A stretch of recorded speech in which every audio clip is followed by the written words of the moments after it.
Hello students, देखिए जो आज की हमारी ये वीडियो है ये आपकी ह्यूमन फिजियोलॉजी में है और जिसमें आपका जो टॉपिक चल रहा था main organs of digestive system. ठीक है, तो उसमें आपका जो पहला बहुत सारे ऐसे ऑर्गन्स होते हैं डाइजेस्टिव सिस्टम में, तो लेकिन जो आपका पाचन होता है वो आपके माउथ से शुरू हो जाता है। मैंने आपकी पिछली वीडियो में बताया था। तो आपके माउथ में भी यानी मुंह में भी ऐसे बहुत सारे पार्ट्स होते हैं जो भोजन को डाइजेस्ट करने में बहुत हेल्प करता है, क्योंकि अगर ये पार्ट्स नहीं होते हैं तो यानी एक तरीके से भोजन को हमारे शरीर तक जाने में किसी भी तरीके से प्रॉपर तरीके से वो जा ही नहीं सकता है ना। तो इसमें हमारा पहले माउथ था, माउथ में आपकी टंग आती है, लिप्स आते हैं, अब आपके टीथ आते हैं ना। तो टीथ मैं आपको पिछली वीडियो में भी बता चुकी हूँ टीथ के बारे में, लेकिन आपके जो ये टाइप्स हैं टीथ के टाइप्स तो ये रह गए थे। तो हम जो वीडियो है यहीं से स्टार्ट करते हैं कि मुख गुहा में जीभ भोजन को इधर उधर होने में सहायता करती है। तो दांत भोजन को काट पीस कर छोटे छोटे टुकड़ों में कर देते हैं, यानी कि जिस तरह से मुख गुहा में जीभ का काम होता है भोजन को इधर उधर होने में सहायता करना, दांतों तक पहुंचाना या दांतों की सफाई करना, या जो सलाइवरी ग्लैंड्स होती है पाचन में सहायक होती है जीभ की, तो इसी तरह दांतों का जो कार्य होता है वो भोजन को काट पीस कर छोटे टुकड़ों में कर देना है ताकि पाचन क्रिया आसान हो सके। तो मनुष्य के दांत दो प्रकार के होते हैं, एक तो होता है अस्थायी यानी टेम्परेरी, एक होता है स्थायी दांत यानी परमानेंट। टेम्परेरी मैंने आपको बताया था कि जो टेम्परेरी दांत होते हैं या टीथ होते हैं वो जो होते हैं 6 से 9 माह के बीच में जो शिशु होता है तो उसके 6 से 9 माह के बीच में यानी मंथ में निकलने जो प्रोसेसिंग है वो शुरू हो जाती है और 6 से 7 साल तक चलती है। उसके बाद वो गिरना शुरू हो जाते हैं, जिन्हें हम एक तरीके से दूध के दांत भी सॉरी जिन्हें हम जो हमारे टेम्परेरी दांत होते हैं वो 9 से एक तरीके से 6 से 9 माह के बीच में शुरू हो जाते हैं और ये 7, 6, 7, 8 साल में गिरना शुरू हो जाते हैं।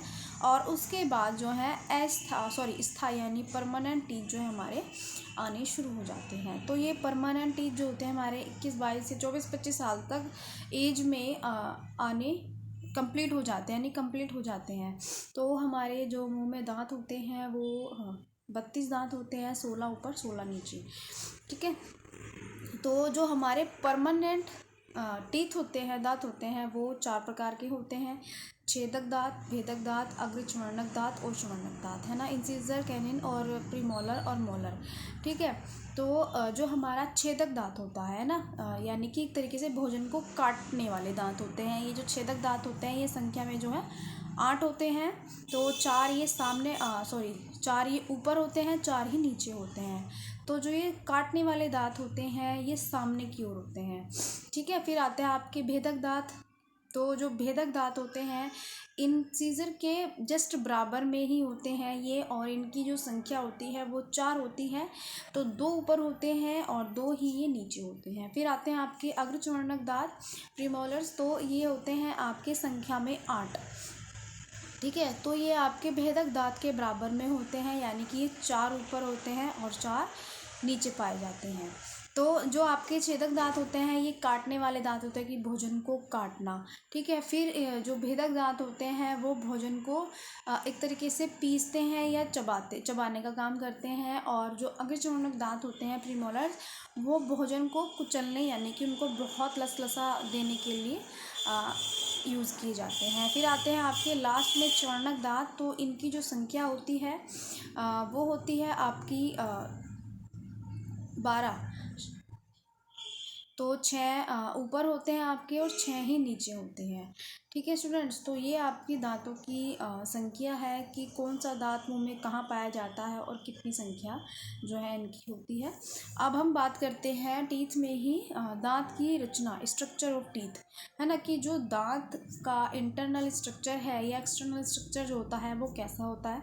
तो इसमें कौन कौन से पार्ट्स आते हैं, तो इसमें पहला है कि दांत की रचना का अध्ययन 2 प्रकार से किया जाता है। एक तो होता है आपकी आंतरिक रचना यानी कि इंटरनल स्ट्रक्चर होता है, एक होती है आपकी बाह्य रचना यानी कि एक्सटर्नल स्ट्रक्चर। तो पहला है आपका दंतवल्क यानी कि इनेमल।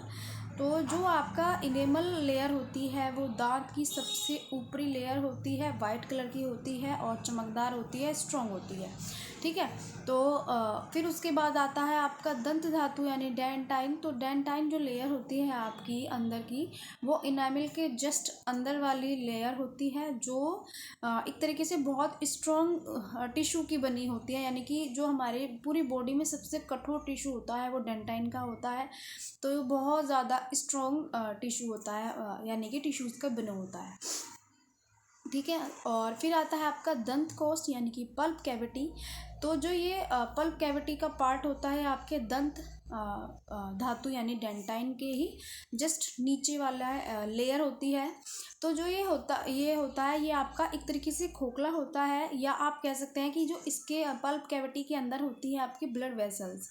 ठीक है। ये नर्वें होती हैं आपकी, कि जिसमें आपकी रक्त वाहिकाएँ होती हैं और इसमें आपकी तंत्रिकाएँ होती हैं, कि जैसे मान लीजिए आपके दांतों में दर्द होता है, या किसी भी तरह की अगर सेंसिटिविटी आपको फील होती है कि दर्द हो रहा है, पेन हो रहा है, ब्लड निकल रहा है, तो ये क्या है कि अगर सबसे पहले अगर आपका कोई पार्ट ख़राब होता है, तो यही मतलब अगर दांत अगर किसी के ख़राब है, तो क्या होता है कि ये वाली जो लेयर होती है ये इतनी स्ट्रॉन्ग नहीं रह पाती है, तभी उस कारण हमारे दांतों में जो है ब्लड आना शुरू हो जाता है। यानी कि एक उसके हमारे इस लेयर के अंदर एक पल्प यानी कि एक लसलसा पदार्थ भी पाया जाता है। ठीक है। तो फिर आता है हमारा बाह्य रचना यानी कि एक्सटर्नल स्ट्रक्चर। तो यानी कि जो बाहर की लेयर होती है हमारी दांतों में, वो होती है सबसे पहले दंत शिखर यानी कि टूथ क्राउन। तो जो ये टूथ क्राउन वाला पार्ट होता है ये हमारा सबसे ऊपर का पार्ट होता है। जब जब जो हमारे टीथ होते हैं वो एक जाड़ में या ऊपर जड़ों में, मसूड़ों में जो लगे होते हैं, वहाँ का जो चौड़ा हिस्सा होता है उसे टूथ क्राउन कहा जाता है। फिर आता है दंत ग्रीवा यानी कि टूथ नेक।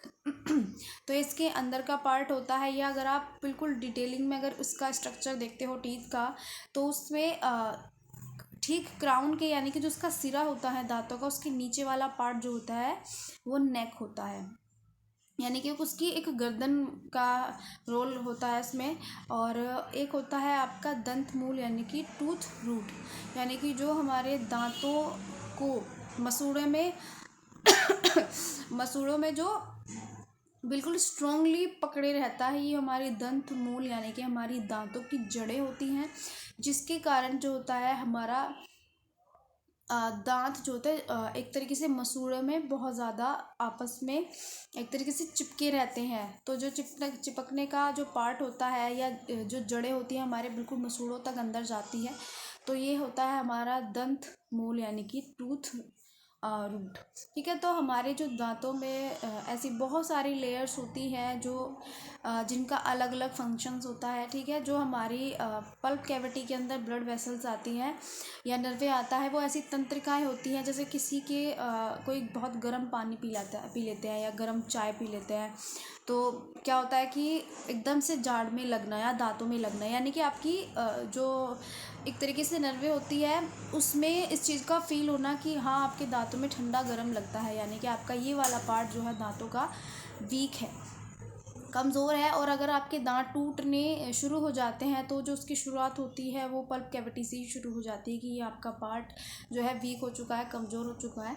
तो जो आपकी ब्लड वेसल्स होती है वो आप एक तरीके से दांतों को क्या करती है, दांतों को स्ट्रॉन्ग बनाती है और उनको न्यूट्रिएंट्स जो उनको पोषण जो है देती है। ठीक है। तो इसी तरह हमारे इंटरनल और एक्सटर्नल तीन तीन तरह के जो है पार्ट्स होते हैं हमारे दांतों में। अब आता है हमारा ग्रसनी, यानी कि मुंह के एकदम पीछे ग्रास नली का अग्रभाग होता है, यानी कि जो हमारा अब तक का पहला पार्ट था माउथ के बाद आता है सेकंड पार्ट आपका ग्रसनी। तो मुंह के एकदम पीछे ग्रास नली का अग्रभाग यानी कि ग्रसनी आरंभ हो जाती है। ग्रसनी का जो आकार होता है वो एक कीप की तरह होता है, यानी कि जिस तरह से एक लंबी कीप होती है उसी तरह देखने इस तरह से लगता है देखने में, और जिसका चौड़ा भाग ऊपर तथा जो संकरा भाग नीचे की ओर होता है। तो जो हमारी ग्रसनी होती है वो लगभग 12 सेंटीमीटर लंबी होती है, और इसमें जाने के बाद भोजन ग्रास नली में प्रविष्ट करता है, यानी कि जब भोजन ग्रस्ती में जाता है तो उसके बाद ग्रस्ती में जाने के बाद जो भोजन है वो ग्रास नली में पहुंच जाता है। तो अब आती है हमारी ग्रास नली। तो मुंह में पाचन के बाद जब भोजन आगे ग्रास नली में भेजा जाता है तो यह 25 सेंटीमीटर लंबी मांसपेशियों की बनी एक नलिका होती है जो भोजन को आमाशय में पहुंचाने का एक मार्ग है। तो अगर आपने देखा होगा कि एक होता है हमारा श्वसन मार्ग, एक होता है हमारी भोजन नली, है ना। तो जब हम भोजन एक तरीके से जब ग्रहण करते हैं तो जो हमारी श्वसन नली होती है तो उस पर एक लेयर होती है। जब हम भोजन करते हैं तो लेयर ऑटोमेटिक ही बंद हो जाती है, क्योंकि जो भोजन है वो ग्रास नली में पहुंच सके, यानी भोजन नली में इजीली जा सके। और आपने अगर देखा हो कि कई बार अगर आप भोजन करते हैं और आपके जो भोजन के छोटे छोटे टुकड़े कभी कभी श्वास नली में जाते हैं तो एकदम से आपको एकदम धक्का लगता है। ठीक है, तो क्यों जाता है? क्योंकि आपका भोजन का कोई भी छोटा मोटा कण आपकी श्वास नली में पहुंच जाता है, तो उसी वजह से आपको एकदम से जो है धक्का लग जाता है, तो भोजन जो है बाहर आ जाता है। ठीक है, तो ये है हमारी ग्रास नली जो एक 25 सेंटीमीटर लंबी मांसपेशियों की एक नलिका होती है। जो ये नलिका होती है हमारी ग्रास नली, वो भोजन को जो है आमाशय में पहुंचाने का एक मार्ग होती है, स्टोमच में पहुंचाने का, आपके पेट में पहुंचाने का एक मार्ग होता है। तो स्टूडेंट्स, इसके आगे का जो भी टॉपिक है हमारे बहुत सारे ऑर्गन्स रह रहे हैं, पार्ट्स रह रहे हैं डाइजेस्टिव सिस्टम के, तो वो मैं आपको नेक्स्ट वीडियो में बताऊँगी।